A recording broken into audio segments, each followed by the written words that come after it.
প্রত্যেক নবী নবুয়তের আগে উম্মতের অনুসরণ, নবুয়তের পরে উম্মতের অনুসরণ। দলিল লাকাদ কানা লাকুম ফি রাসূলিল্লাহি উসওয়াতুন হাসানাহ, নবীদের মধ্যে রয়েছে তোমাদের জীবনের সর্বোত্তম আদর্শ। কোন মুফাসসির এই আয়াতের ব্যাখ্যায় বলেন নাই এই আয়াত দ্বারা নবুয়তের 40 বছরকে বোঝানো হয়েছে, 40 বছরের পরের জীবনকে বোঝানো হয়েছে, 40 বছরকে বোঝানো হয়নি। কোন মুফাসসির বলেন নাই।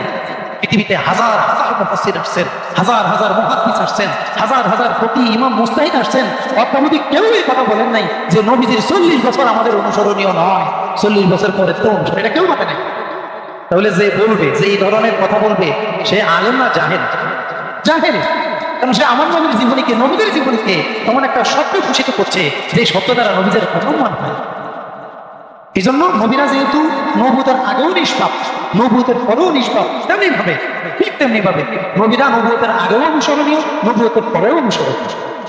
তবে হ্যাঁ, একটা পার্থক্য আছে। মাহফুজুত তাশরীহ এটা হয় নবুয়তের পরে, মাহফুজুত তাশরীহ নবুয়তের আগে হয় না। মাহফুজুত তাশরীহ কি? শরীয়তের পরিভাষার ব্যবহার। নবীদের জীবন নবুয়তের আগে অনুসরণীয় কিনা? অনুসরণীয়।